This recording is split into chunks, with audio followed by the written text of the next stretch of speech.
Halo, nama saya Ardira Putra, saya ilustrator dan motion designer.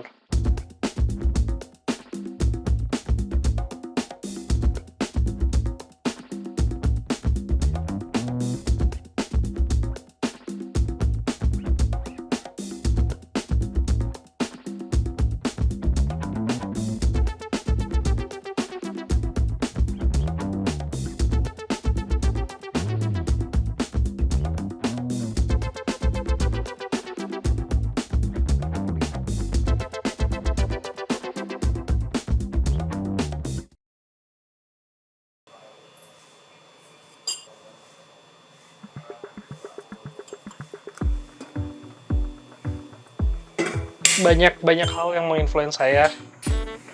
Mungkin ceritanya dari waktu pas masih kecil, orang tua saya tuh yang influence saya dari musik. Mereka setiap weekendnya selalu mendengarkan lagu kayak misalnya Earth, Wind& Fire and Michael Jackson juga. Album-album itu album disco, jadi kayak pop culture tuh masuknya udah dari kecil gitu. Terus kemudian orang tua saya memperkenalkan saya sama komik-komik, dari komik Dragon Ball dan juga komik Tintin. Kalau misalnya dari film itu saya ingat waktu pas saya kuliah di Malaysia, saya mengambil jurusan film animasi. Di situ dosen-dosen saya ngasih beberapa referensi film. Misalnya film tuh ada namanya Ghibli Animation, terus habis itu Gobelins dari Prancis. Kalau misalnya di film animasi itu saya suka director Masaaki Yuasa.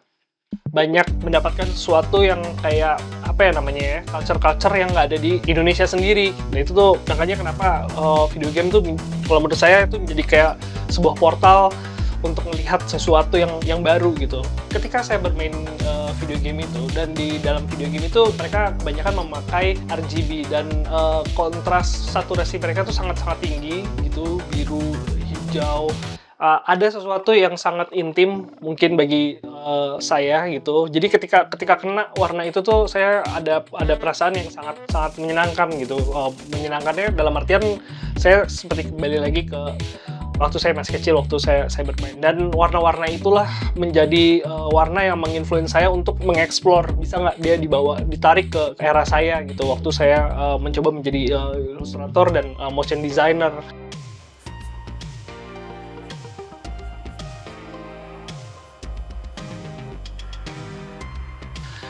Disitulah saya mencoba mengkombinasikan warna-warna dari video game itu, dan nggak cuma dari warna doang, dari desain, dari gradasi-gradasi yang selama ini agak awkward gitu, mungkin itu menjadi materi-materi saya untuk mengeksplor, untuk menjadi karya saya.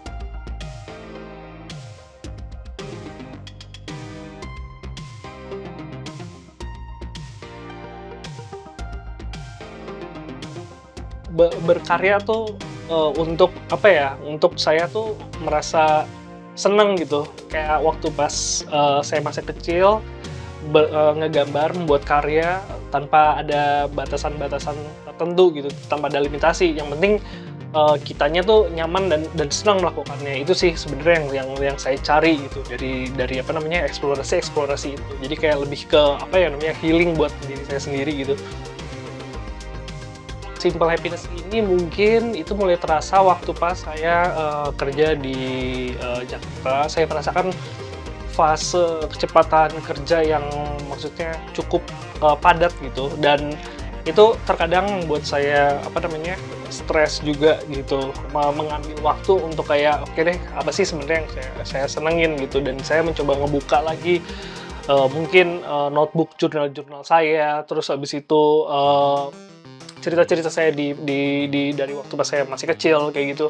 Lebih memperhatikan diri sendiri, ibaratnya kayak untuk kita tuh bernafas sebagai artis tuh harus ada waktu untuk kita tuh kayak menikmati proses itu dalam berkarya. Nggak perlu karyanya itu untuk mungkin untuk klien atau untuk seseorang atau menjadi commission. Mungkin itu yang waktu itu saya nggak lakukan pada kenapa waktu itu jenuh banget gitu.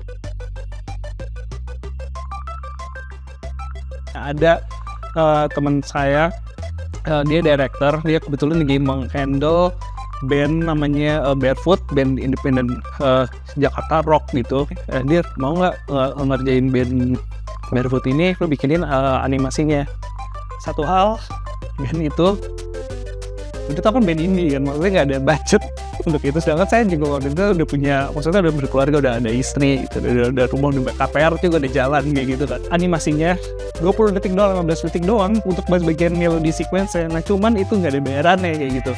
Cuman kayak waktu itu, wah udah nih materi yang saya punya itu udah cukup nih dalam satu eksplorasi. Saya pengen kayak taruh nih semua eksplorasi yang saya udah kerja ini, saya pengen jadiin karya gitu. Dan ternyata si animasi itu waktu pas keluar, ketika itu masuk sosial media, mulai beberapa apresiasi yang di luar dari Indonesia gitu.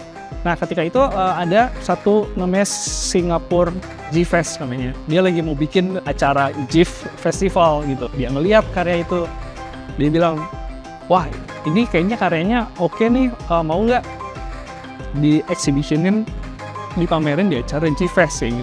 Kebetulan yang bikin itu namanya Unusual Network atau sebuah agensi lah di Singapura. Terus habis itu dari situ juga saya dapat project pertama saya, ditawarin sama yang G-Fest nih, kita mau bikin, kita punya commission nih dari Tiger Beer, mau nggak 15 detik, terserah bebas mau diapain aja, yang penting warnanya itu warnanya si Tiger Beer. Udah itu, wah seru banget kan gitu, ada nih project kayak gini aneh banget.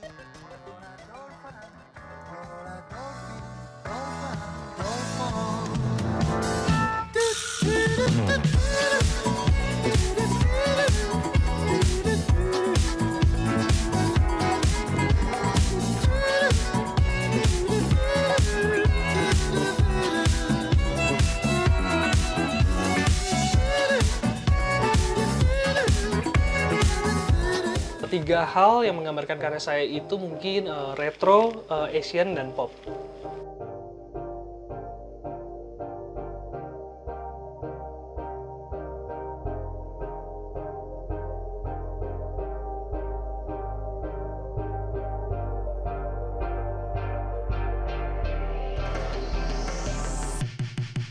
Yang pertama adalah menguatkan konten, menguatkan karakter si artisnya ini sendiri. Karena semakin artis itu semakin kuat, punya karakter yang kuat, justru brand dan klien atau misalnya musisi gitu malah melihat sesuatu yang sangat kuat dibandingkan sesuatu yang general.